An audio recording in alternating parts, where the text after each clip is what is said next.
So in the previous notes of Unit 3, we learned about the different types of compounds that we can create by mixing different elements together. Ionic compounds mixing metals and nonmetals, covalent compounds mixing only nonmetals, and what we're going to learn about in this section is what's going to happen when we transform these compounds and mix them with other compounds in a chemical reaction. Okay, so what we're going to learn today is basically how chemical reactions change one or more substances into new substances. So the example that we have here in this picture is that we have octane, which is a component of gasoline, and oxygen reacting together inside of the engine of a car. And when they react, they're going to actually combust, so they're going to light on fire, which propels the engine, and then out of the exhaust of the car comes out carbon dioxide and water.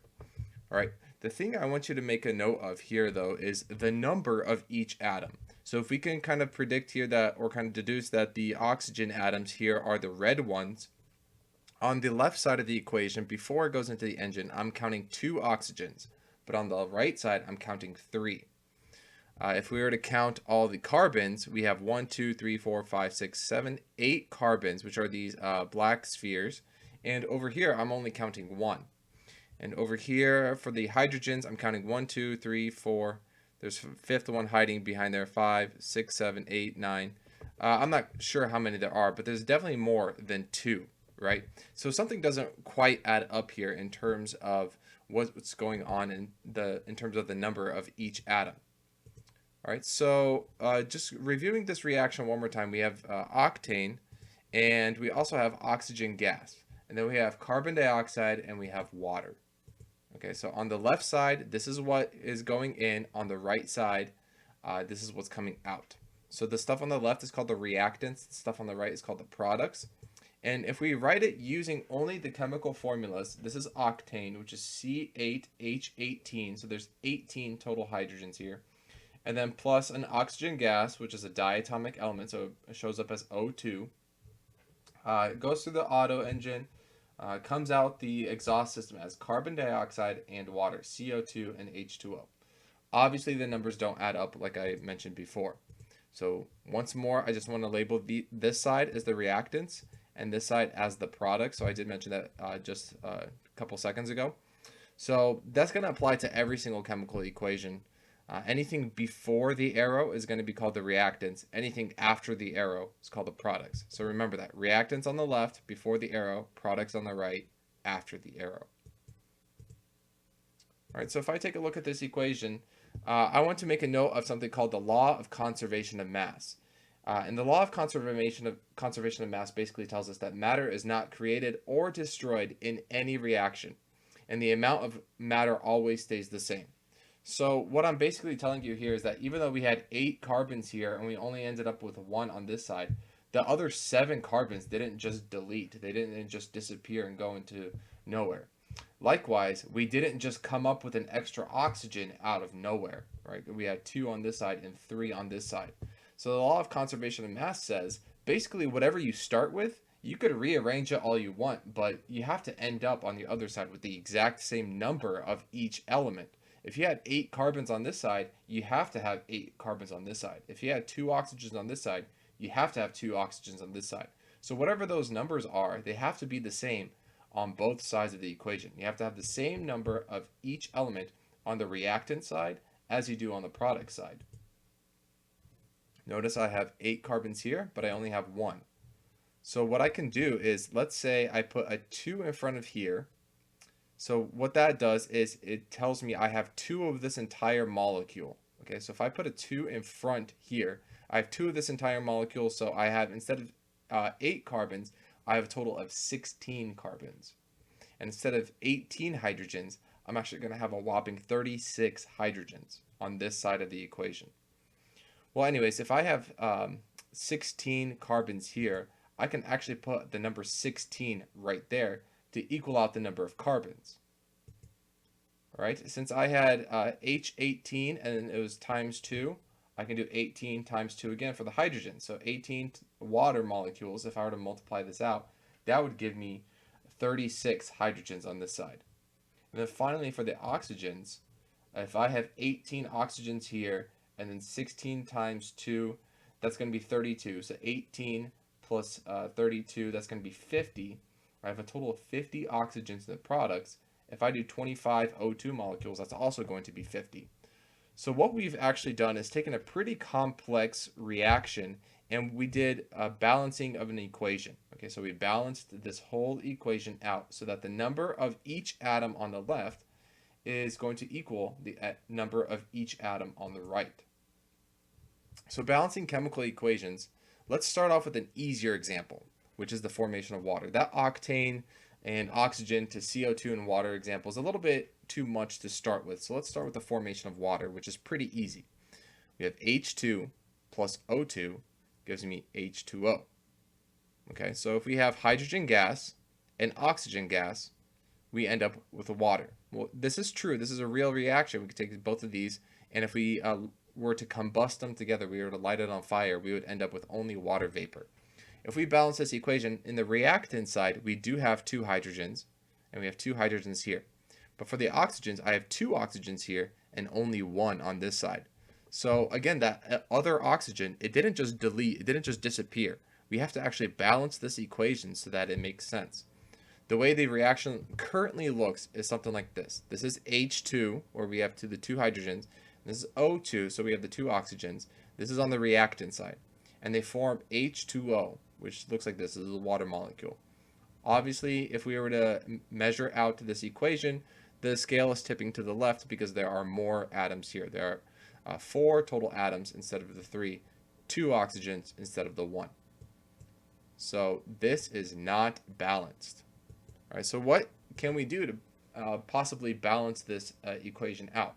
So the only thing that's not balanced right now is the oxygen. If I had an O2 here, what if I put a 2 in front of this? This big number 2 gets distributed out to everything in this formula. So we have 2 of H2O. So 2 times H2 and 2 times the O. This number, by the way, is called a coefficient. So a coefficient is placed before the chemicals to multiply the number of atoms in only that entire chemical. So for this example, we put the coefficient of 2 to multiply everything in the water by 2. So in this example, this actually doesn't work out in our favor because yes, it did fix the oxygens. I have 2 oxygens here and I have 2 oxygens here. But what happened with the hydrogens? So I have 2 hydrogens here and now I have a total of 4 hydrogens.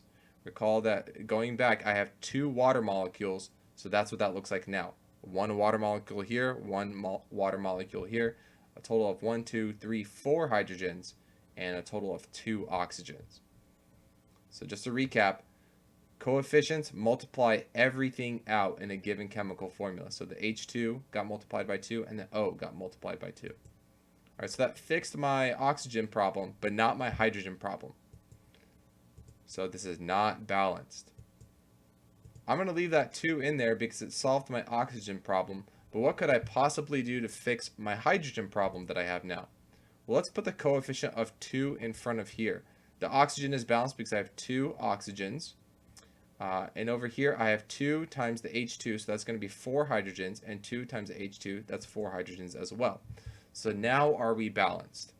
And if we take a look, we have 4 hydrogens, 4 hydrogens, 2 oxygens, 2 oxygens. So now the equation is indeed balanced. So that's an okay equation. So just to reiterate, balancing an equation does involve having to have the same number of reactants as we do products. And you kind of have to go back and forth between the reactants and products until everything is balanced out.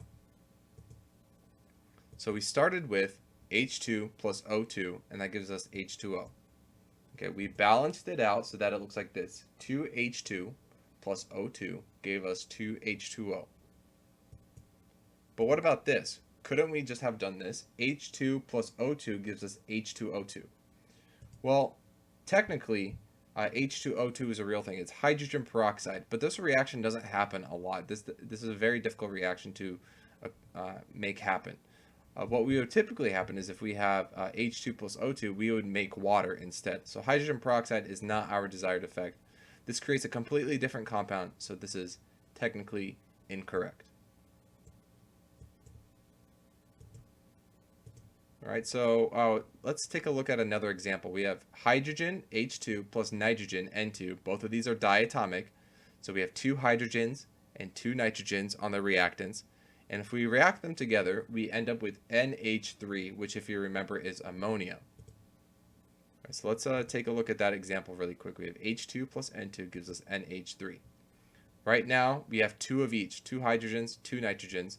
But on the product side, we have three hydrogens and one nitrogen. And you can't simply just take one of those nitrogens and turn it into a hydrogen. That's not how it works. We actually have to balance the equation. So let's go ahead and balance what's not balanced first, which is the nitrogen. So nitrogen on this side, it has only one, but on this side we have two. So we know that we are going to have to end up with at least two on the product side. So let's go ahead and put that coefficient of 2 down first so that we end up with 2 NH3. And that ends up right there. So now we have two nitrogens. But now we have a bigger problem with the hydrogens. We have a total of 6 hydrogens, but only 2 on this side. So what coefficient do you think we could put here in order to multiply this H2 out so that we end up with 6 hydrogens?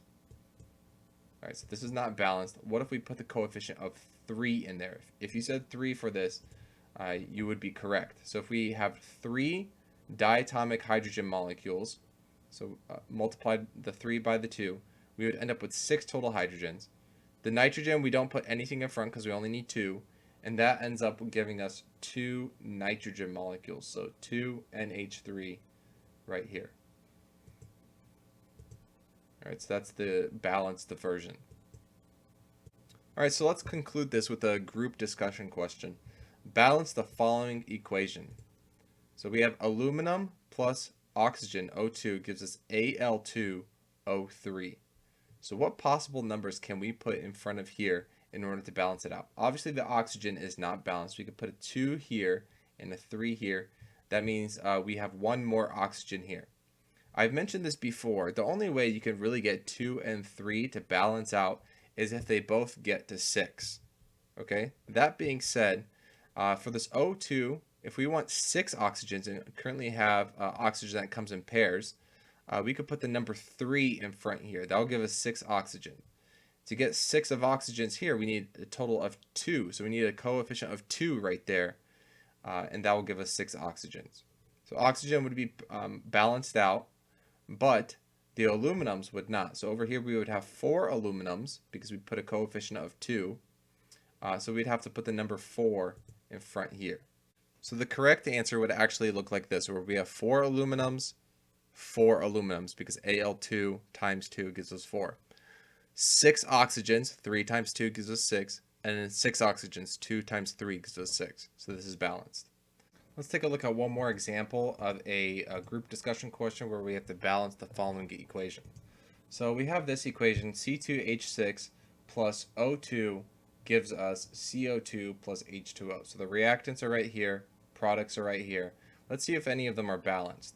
I have 2 carbons here, and I only have 1 carbon here. I have 6 hydrogens here, and only 2 hydrogens here. I have 2 oxygens here, and on the product side, I have a total of 3 oxygens. 2 right there, and then 1 right there. All right, so nothing's balanced right now, so we have to go back and forth and kind of start balancing everything out. Let's go ahead and start with carbon.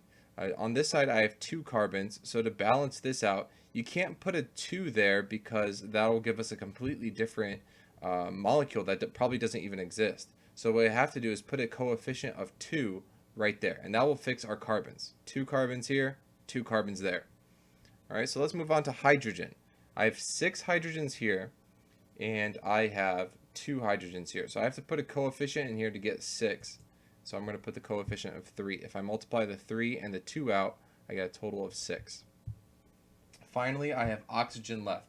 I have 2 oxygens here, and on this side, I have a total of 2 times 2, that gives me 4 here, and then 3 times 1, that's just 3. So 4 plus 3, I have a total of 7 oxygens here. Right? So we can't really multiply anything by 2 in order to get 7 oxygens. If you did it mathematically, you could put a 3.5. But you can't do that in chemistry because 3.5 would indicate that we have to split this molecule in half or multiply it by half of a molecule. And you can't do that. So here's a little tip. Whenever you do see like a coefficient where you would result in a 3.5, the best way to get rid of that is to just multiply everything by 2. Okay, so our 2 turned into a 4, our 3 turned into a 6. Technically, there was a coefficient of 1 over here, so that turns into a 2. So let's check this out really quick. How many total carbons do we have on this side? 4. How many total carbons do we have on this side? 4. How many total hydrogens do we have here? 12. How many total hydrogens do we have here? 12. Now let's count the oxygens. 4 times 2, that gave us 8 on this side. 6 times 1, that gave us 6 on this side. So 8 plus 6, that gave us 14. Now can we put a number out front here that will multiply by 2 to give us 14? Yes, we can, and that number is 7. So this is going to be the entire balanced equation for this reaction. Another thing that we can add to chemical equations sometimes is going to be a symbol stating a state of matter. So you can see that we have here interesting equation where we have things in parentheses now, like the letter S, the letter L, the letters AQ, and the letter G in parentheses. So these are actually indicating states of matter, which can be sometimes very useful for a chemical equation. S, of course, stands for solid, L stands for liquid, G stands for gas. Now, AQ means aqueous. This is something that is normally a solid, but in this case, we have dissolved it in water. So CuCl, that could be an aqueous solution where it's just dissolved in water, where water will not actually play a part in this reaction. It is just simply there to dissolve the CuCl. So aqueous means dissolved in water. All right, so let's take a look at an example of this. Write and balance the equation that shows solid sodium reacting with oxygen gas to yield solid sodium oxide. Yield is another word to create or to produce. All right, so we have solid sodium, Na, solid indicating with a S in parentheses, plus oxygen gas. So we're going to put in oxygen. Now, why did we put a 2 here after the oxygen? The reason why we did that is because oxygen is a diatomic molecule, so you have to be careful about that. There are 7 total diatomic molecules that we've mentioned before, oxygen being one of them. So here are the reactants, and when they react, they are going to produce an ionic compound, which is solid sodium oxide. Sodium with the Na2O, and then it's going to be solid. Now this is not a balanced equation. We can see that we have 2 oxygens here and 1 here, 1 sodium here, and 2 sodiums here. So let's first balance out the oxygens. We have 2 oxygens here, so let's put 2 oxygens here. And then finally 4 sodiums here, so let's put a 4 here to get 4 sodiums. So this is a balanced equation for this reaction. All right, one more example. We want to write and balance the equation that shows a solid carbon reacting with chlorine gas to yield gaseous carbon tetrachloride. So this is how we would write out the equation. Solid carbon would look like this. We have carbon with an S in parentheses plus a chlorine gas. And remember, chlorine is another diatomic molecule, so that's why we have to put it in pairs. And it is going to react and yield gaseous carbon tetrachloride. So we have to use our skills of knowing our prefixes for our covalent compounds there. So tetra meaning 4, chloride indicating this Cl. So CCl4, and it's gaseous, so we put G. All right, so now we have to balance it. 1 carbon, 1 carbon. That checks out. But over here, 2 chlorines, 4 chlorines. So what we're going to do here is just put a 2 out in front of the chlorine, and then that should balance out. Carbon still balanced, chlorine is balanced. All right, so now let's take a look at practice problems 1 through 3. All right, so practice problem number 1 basically just wants us to take a look at these chemical reactions and to see whether or not they are balanced. All right, so they gave us an example for 1A. You can see that there's an aluminum here, 3 bromines, and 3 potassiums. And on the other side, on the product side, we have 3 potassiums, 3 bromines, and 1 aluminum. So this is indeed balanced. So basically what we're going to do is I'm going to make a table very quickly that shows the reactants and product side. So let's go ahead and do that. I'm going to make just a really quick chart, and then we'll be able to erase this in between the problems. So we're going to put R for reactants. One second. R for reactants, and then P for products. I'll put that right there. Okay. So for 1B, what we want to do is see whether or not this is going to be balanced. So we have right off the bat 2 Mn, which is manganese, and then 6H and 6I. So that's on the reactant side. On the product side, we have H again, so we're going to compare that. And it's H2, and then we have 3 of those. So there are indeed 6 hydrogens because it's 3 times 2. And then we have 2 manganese. And then for the iodine, it comes in 3, and we have 2 of those. So there's a total of 6 iodines as well. So this one is indeed balanced. All right. For 1C, let's go ahead and work on that one. I'm just going to go ahead and list all the elements. So we have a P, that's phosphorus, and then we have Br for bromine. So P4 indicates that we have 4 of these phosphorus, and then Br2 indicates that there are, and then we have 3 of them. That indicates that there's a total of 6 bromines. All right. On the product side, we have 4P, and then Br3 here, that's part of the PBr3, and then finally the 4 indicates that there's a total of 12 bromines. So this is not balanced.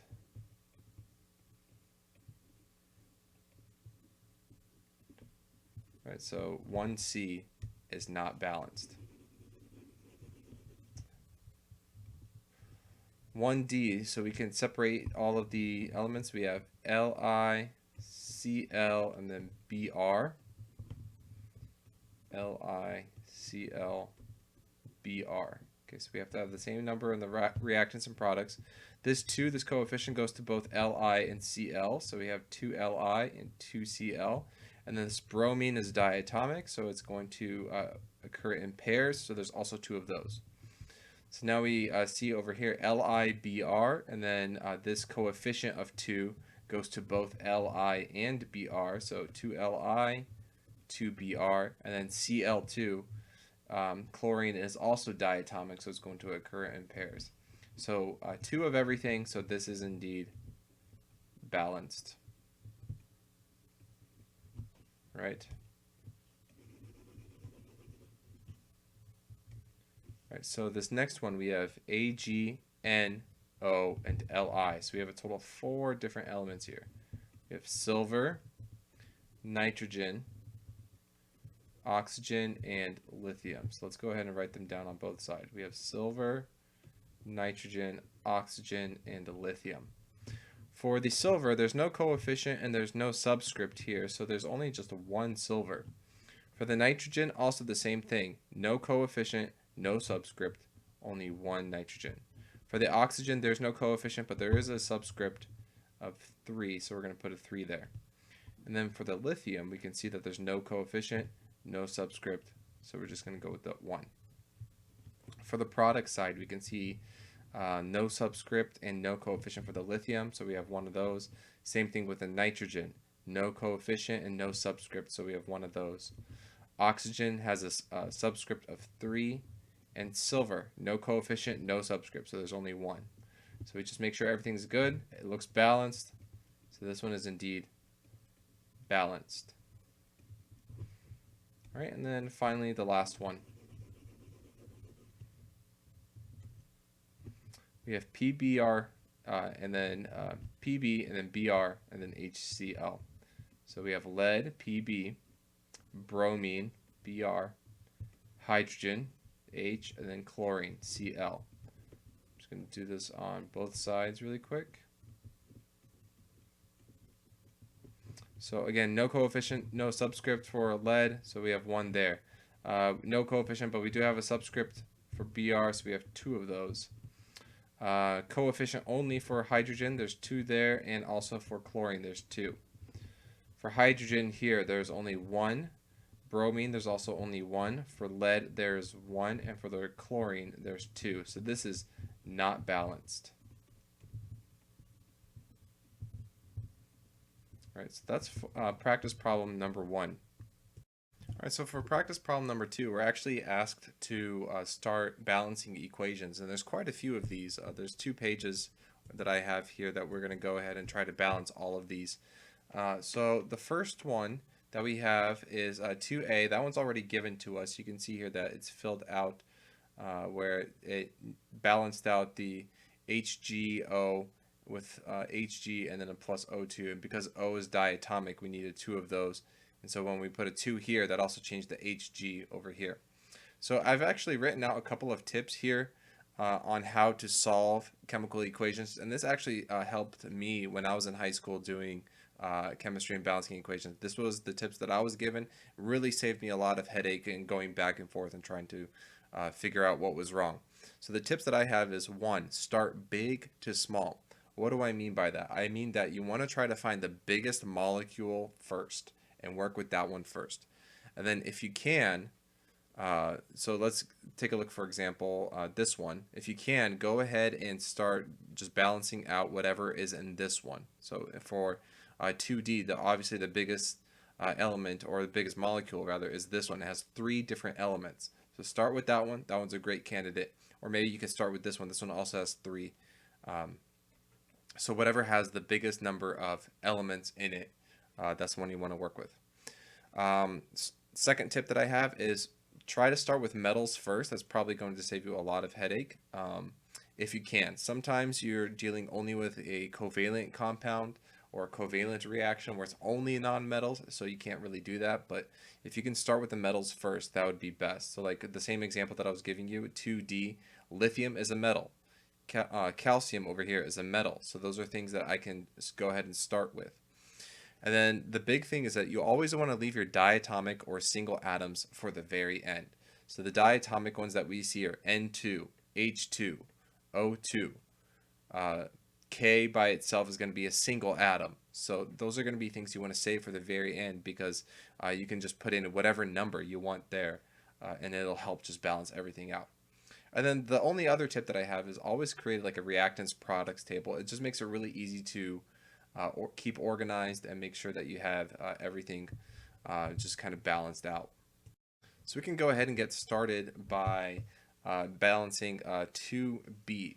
And the way I fill out this reactant product table is I just go ahead and write down everything that I have. So I have N and H, nitrogen and hydrogen. And so for the reactant side, before the arrow, I'm going to have 2 reactants here and 2 here. For the product side, I have 1 here and 3 here. Okay, so if I'm following my rules, I want to start with big to small, the biggest molecule being this guy right here. I'm going to go ahead, because I don't have any metals, I'm just going to go ahead and start, pick any element and try to balance it. So I'm going to start with the nitrogen here. If I have 2 on this side, I want to make sure I have 2 on the other side. So I can't put in that subscript because it'll change that molecule, but what I can do is put in a coefficient. So I'm going to put in a coefficient there. So that changed my 1 into a 2, and it changed my 3 into a 6. Okay. Well, at least my nitrogens are balanced out. So what I have to do now is take a look at my hydrogens. I have 6 on this side and 2 on this side. Hydrogen is diatomic, so it comes in pairs, but luckily for me, 6 is an even number and can be divided by 2 pretty easily, so I'm going to put the number 3 here. You can put a number 1 here or just leave it blank. I'm going to go ahead and put a number 1 here, and that will indicate that I only have 1 of this diatomic nitrogen. So as you can see, everything's balanced, everything works out. So that's how I try to use the reactant product table. Let's go ahead and try to practice that again with problem 2C. I have a phosphorus and I have oxygen. On the reactant side, I have 4 phosphorus and 2 oxygen, and I have 2 phosphorus and 3 oxygen here. Okay, so again, start with the biggest molecule first. I'm going to go ahead and pick this one. And I can go ahead and start balancing out the phosphorus if I want, or the oxygen. Here's another little tip. I might include this. I'm actually going to go ahead and include this here. When you see 2 and 3, go to 6. So what do I mean by that? Whenever you see an element that pairs up 2 and 3 like this, automatically know that they need to get to 6. All right, so this oxygen needs to get to 6, and this oxygen needs to get to 6, because there's no other way those reactions would work. So the only way to do that is if I put the number 2 right there. All right, so if I put a 2 right there, I'm going to change the oxygen here to 6, but I also changed, by doing that, I changed the phosphorus as well, so that 2 goes to the phosphorus as well. So instead of having just 2 phosphorus now, I'm going to have 4. Okay, so phosphorus actually worked out pretty well. All right, so I don't need to do anything to this one. And then the only thing I need to change is the oxygens on this side. So I need to get this to 6 as well. I could do that by putting a 3 right there. So that changed that to 6. 4 phosphorus, that checks out. 6 oxygen, that checks out. You could put the number 1 there if you'd like. All right, so we're going to go ahead and erase our reactant product table again, and then go ahead and start with 2D.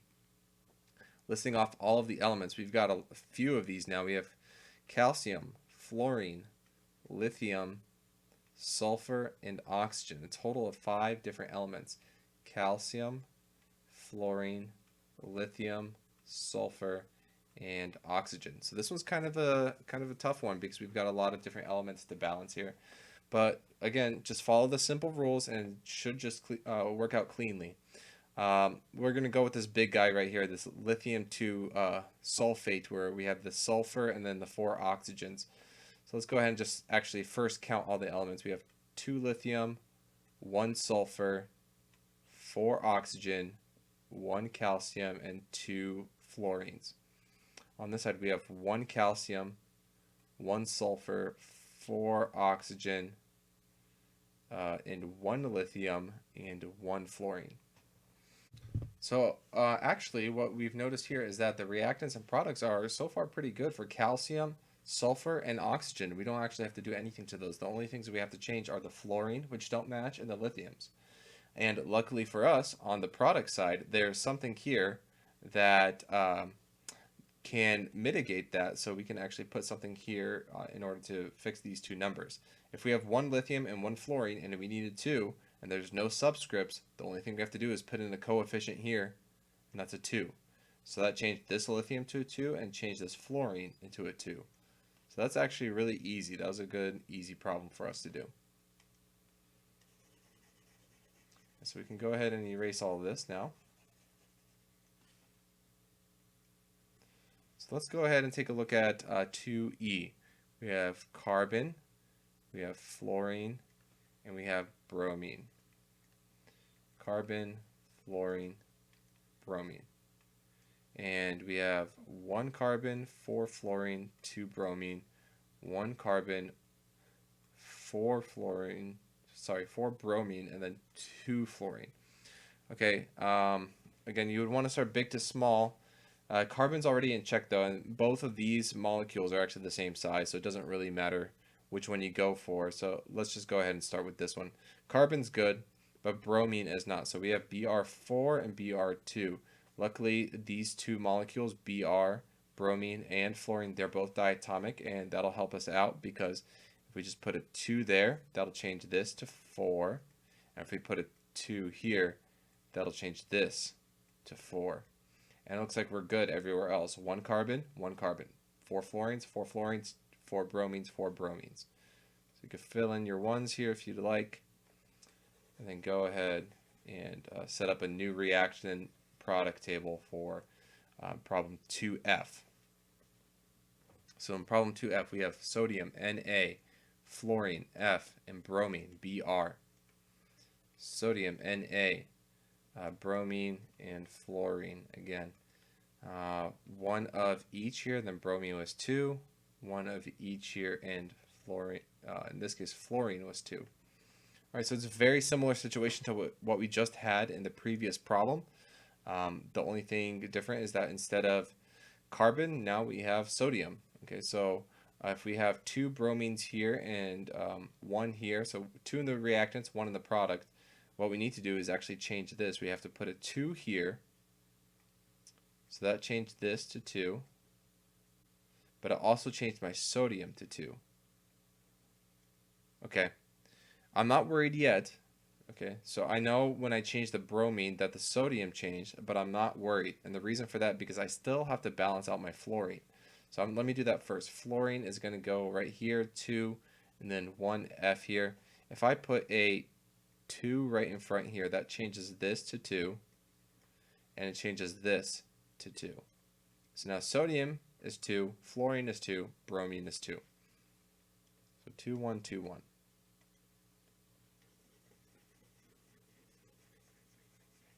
Right? So for 2G, I have potassium, I have chlorine, I have 2 chlorine here, 1 potassium, 1 chlorine everywhere else. Okay, so what do I need to do? The only thing I need to change here is my chlorine, and I need to bring the product side up. And the only way I can do that is by putting a coefficient here. So I take that 2, change that 1, put a 2 there, but that also changed my potassium. So I have to change that into a 2. All right, and this is a situation where rule number 3 really, really helps us out, where we leave a single atom for the very end. Because with this single atom, you can put whatever number you want, and that'll help just balance everything out. So I'm going to put a 2 here to balance out my potassiums. So 2, 1, 2, and now everything is balanced. 2 potassiums, 2 chlorines. All right, so we've got just a few more to go here. Let's go ahead with nitrogen and fluorine. Nitrogen, fluorine, 2 nitrogen, 2 fluorine, 1 nitrogen, 3 fluorine. Okay, so all sorts of messed up here. That's okay. But again, when you see 2 and 3, go to 6. And right here, that's a red flag for me, 2 and 3. So that right away tells me I need to go to 6. So in order to get this 2 to a 6, I need to put a 3 in front. So that changed that to a 6. And then in order to get this 3 to a 6, I need to put a 2 in front. Okay, that changed this to a 6, but it also changed my nitrogen to a 2. So it actually ended up working out pretty well, that it solved my first issue that I had by going with that 2 and 3. So I have a 1, a 3, and a 2 as my coefficients for balancing this equation. Right, next one, we have aluminum, hydrogen, and chlorine.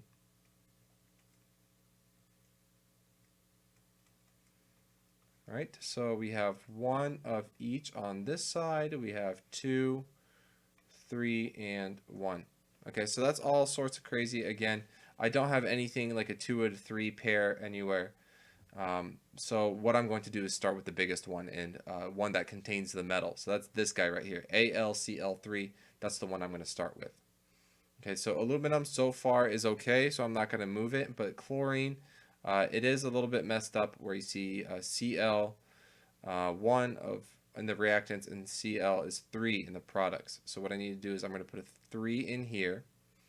That changed my chlorine here to 3, so that's good. But it also changed my hydrogen, because that coefficient goes to everything.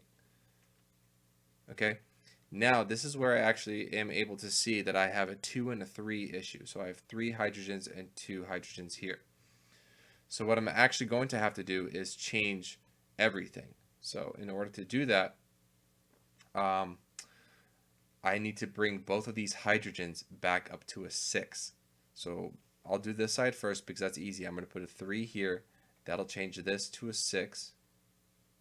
And this side, to get a 6 here, I actually need to put in the coefficient 6. I'm going to erase that because I'm running out of room there. So I'm going to put in the coefficient 6. So 6 goes there. All right, but that also changed my chlorine. So chlorine is 6 here. All right, now in order to change, here I'm just going to erase this and tidy this up a bit. So now I have 6 chlorines. So now I need to go back to this side, the product side, and change that chlorine. So chlorine is already at 3, but if I put in a 2 there, that'll change the chlorine back to a 6.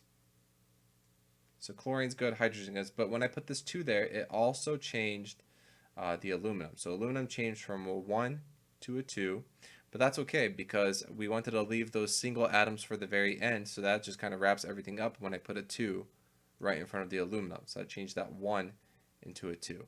So that one was kind of tricky. We kind of had to work it multiple times. But just remember that one tip. When you see 2 and 3, go to 6. All right, so letter J, we have sulfur, we have oxygen, we have lithium, and we have selenium. Sulfur, oxygen, lithium, and selenium. 1, 2, 2, 1, 1, 2, 2, 1. Okay, so we can see here we have a couple of different things, and we're just going to work with the biggest one that we see here. They're about equal size, so there's no really like small or big one, but the smallest one, that biggest one that we see right off the bat that has a metal is this one, Li2Se. So lithium is already balanced, that's fine, but the seleniums are not.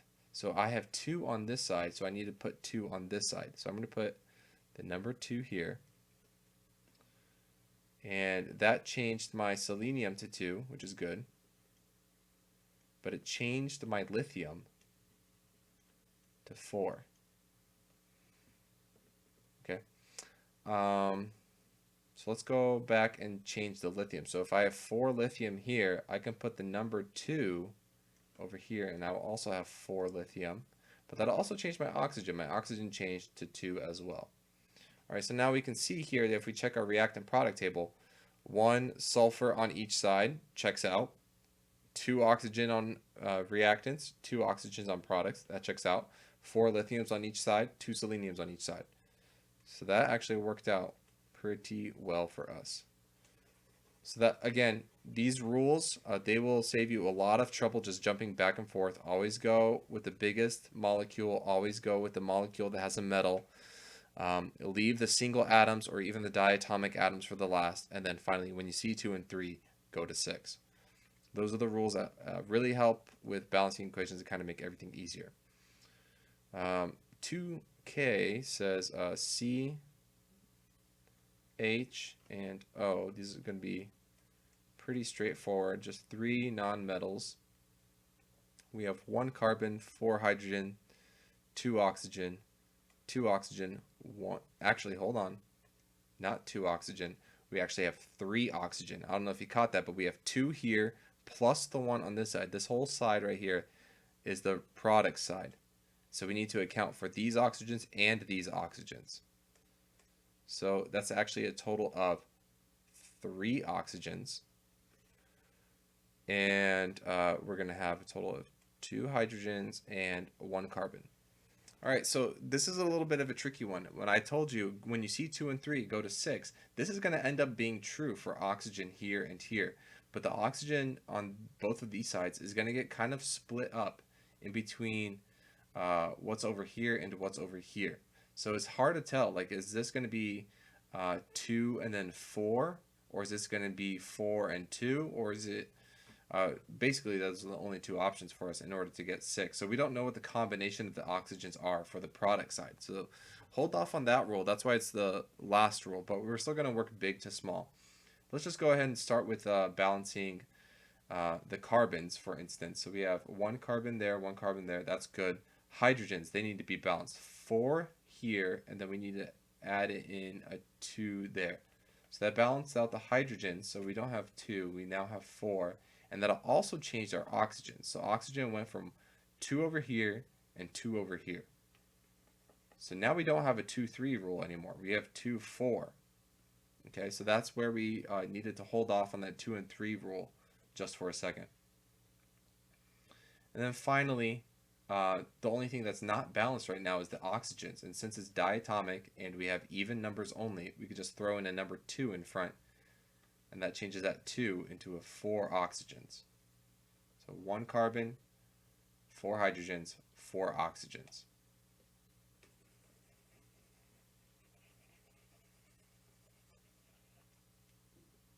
All right, we can fill in our 1s here. Second to last one, we have magnesium, we have oxygen, and we have hydrogen, and we have sulfur. Okay, we have quite a few of these elements everywhere. This one's actually going to be kind of difficult to count. So magnesiums. Magnesium's kind of easy. We see only one magnesium, no coefficient, no subscript, so there's only one here. Same thing on this side, only one magnesium. What about oxygens? Oxygens, we have 4 of them here, and we have 2 of them here, because this subscript actually goes to both hydrogen and oxygen. So we have 2 of them here. 4 plus 2 gives us 6 oxygens. And on this side, we have 4, and then just a 1 over here. So that's a total of 5 oxygens on the product side. For hydrogens, we have 2 here and 2 here. So we have a total of 4. And on this side, we have 2 hydrogens only. And then sulfur, we have 1 here and 1 here. All right, so the only thing that's really balanced out is magnesium and then the sulfur. And I know I've said start big to small, but also sometimes you have to kind of take a step back and see what are the obvious things. I know that oxygen needs to get balanced, and I know hydrogen needs to get balanced. All right, so I need 2 more hydrogens and 1 more oxygen. So if I need 2 more hydrogens and 1 more oxygen, what does that look like? Well, that looks like the molecule of water, which is a part of our reaction. So if I just put in a 2 here, that'll change the hydrogens to 4, and it'll change the oxygens to 4 here, 2 here, a total of 6. So now everything else is balanced. Magnesium, oxygen, hydrogen, and sulfur are all balanced. If we did a 1, 1, 1, and then finally 2. All right, so I'm going to erase all of this and then finally work on our very last problem for problem number 2. We have magnesium, fluorine, lithium, carbon, and oxygen. So magnesium, fluorine, lithium, carbon, and oxygen. 1 magnesium, 1 magnesium. 2 fluorine, 1 fluorine. 2 lithium, 1 lithium. 1 carbon, 1 carbon, 3 oxygen, 3 oxygen. Again, this kind of looked intimidating because there's a lot of different elements and a lot of big things. But sometimes take a step back, look at your reactant product table, and notice that almost everything is the same. 1 magnesium, that's good. 1 carbon, that's good. 3 oxygen, 3 oxygen, that's good. The only thing different is that the lithium and the fluorine. You have 2 lithium on this side, 1 lithium there. So you need an extra lithium. You have 2 fluorine here, 1 fluorine here, so you need an extra fluorine. Do you have something that looks like this on your product side? You sure do. It's right there. So if I put a 2 in front of there, that changes the lithium to 2, and it changes the fluorine to 2. So now everything else is balanced. So I can just put a 1, 1, 1, and then a 2. All right, so that concludes practice problem number 2. Obviously, one of the longest practice problems we've ever had to work. I know it's quite a busy one, but we've balanced all of the equations, and hopefully you were able to balance them along as well. All right, so the final practice problem that we're going to work on right now is practice problem number 3 for notes 3. In this case, we're taking the word equations and substituting them for chemical equations and balancing them if needed. Okay, so let's go ahead and start with 3b. We can take a look at the example if we'd like, but I think we kind of get the idea. 3b tells us aluminum bromide, which is AlBr3, and chlorine gas. So I'm going to put Cl2, but then I'm also going to put in G for gas because I just want to practice writing down the states of matter. They are going to react, and they are going to form aluminum chloride, which is AlCl3 plus bromine gas, which is Br2. All right, so I'm actually going to move this plus sign because I have a feeling I'm going to have to put a coefficient in front of that chlorine. Aluminum is balanced, so we're good on that front. Chlorine is at 2 and chlorine is at 3. Bromine is at 3, bromine is at 2. So again, it's that one rule that we are looking at. It's rule number 4, where you see 2 and 3 go to 6, right? So if I have 3 bromines and I need to get them to 6, I'm going to put a 2 here. 2 bromines get them to 6. I'm going to put a 3 here. Bromine's good. But when I change this, I also change the aluminum. So 2 aluminum, 2 aluminum. But now I also change the chlorines. So 2 times 3 gives us 6 chlorines. So if I put a 3 up in front here, 3 chlorines. Just double check the work. 2 aluminum, 2 aluminum. 6 bromine, so the 3 times the 2 gives us 6 bromine. 3 times 2 gives us 6 bromine. 3 times 2 gives us 6 chlorine. 2 times 3 gives us 6 chlorine. So we're good. All right. The only other thing that I forgot is that it said bromine gas in the problem, so I'm going to put G here. If it doesn't specify, obviously we can't tell what the state of matter is. You don't have to include it. All right, so practice problem 3C. Let's just keep on going. Potassium metal, and we know potassium as a metal is going to be a solid. And chlorine gas, so chlorine is diatomic, so we have to put the 2 there, are going to react, and they're going to create potassium chloride. So potassium chloride, that's an ionic compound where potassium has a +1 charge and chlorine has a -1 charge. If it's +1 and -1, you only have one of each. So KCl. Okay. We have one potassium, 1 potassium, 2 chlorine, 1 chlorine. All right. So the only way to fix that is to put a 2 up in front here. Now I have 2 chlorine, but I also have 2 potassium. So I just go back here, put it 2 in front, and we're good.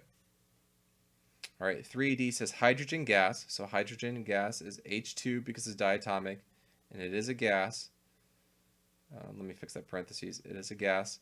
Reacts with nitrogen monoxide. So that's NO to yield, so to produce water. So that's H2O. And nitrogen gas. So nitrogen is also diatomic, so we have to put a 2 there as well. All right, now when we say water, we're going to have to put in parentheses here L, a cursive L. And the reason why we put L and how we know this H2O is a liquid, because water is a liquid. If it would put H2O gas, it would have been steam, so they would have said steam. If it was a solid, they would have said ice. So in this case, they said water. We know it's a liquid. All right, so hydrogen, that's balanced. Oxygen is balanced. Nitrogen is not balanced. So we had 2 nitrogens here, so we need to put a 2 in front here. So when we put a 2 in front here, nitrogen is now balanced, but oxygen is not. We have 2 oxygens here, 1 here. So I'm going to put a 2 in front here. So now the oxygens are balanced, but now the hydrogens aren't balanced. So 2 and 2, hydrogen gives us 4. 2 hydrogens here gives us 4. So now we're good. All right, the last problem for practice problem 3, sodium phosphate, which is Na3PO4 plus calcium chloride, so that's CaCl2, react to form calcium phosphate, which is Ca3PO4 plus sodium chloride, NaCl.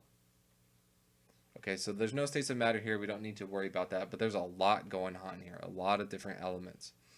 All right, so what I'm actually going to do is try to create a reactant product table. I think even for me, who I've balanced lots of equations in my life, I need some organization in this one because it's just too many elements to keep track of. So I'm going to put CaCl. So this is just a good habit overall if you're balancing equations and you're new at it, or even if you have like a tough one that is just kind of tricky. So we have 3 and 1, 1 and 2, 4 and 8,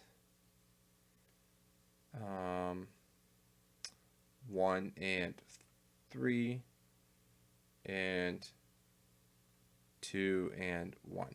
Okay, so obviously nothing is balanced. So let's just go ahead and start with the biggest one, which I think is going to be this guy right here, Ca3PO4 2. So calcium is 3 and calcium is 1. So if I put a 3 up front here, that's going to change the calcium to a 3. It's going to change the chlorine to a 6. I'll put 6 there for chlorine. All right. Continuing on with this, phosphorus I have 2 of. So over here I only had 1, I think. Yeah. So I have a 2 there, and I need to swap this out for 2. But then now my sodium is 6, and my oxygen is 8. So actually we're getting somewhere because oxygen also got balanced. Phosphorus is balanced, oxygen balanced, calcium balanced. Only sodium and chlorine are not balanced. We have 6 into 1, 6 into 1. And that's actually very helpful for us because all we have to do is put a 6 in front here, and that will give us 6 sodiums and 6 chlorines. So that actually balanced out pretty well. All right, so there you have it. That is all for practice problems for Notes 3.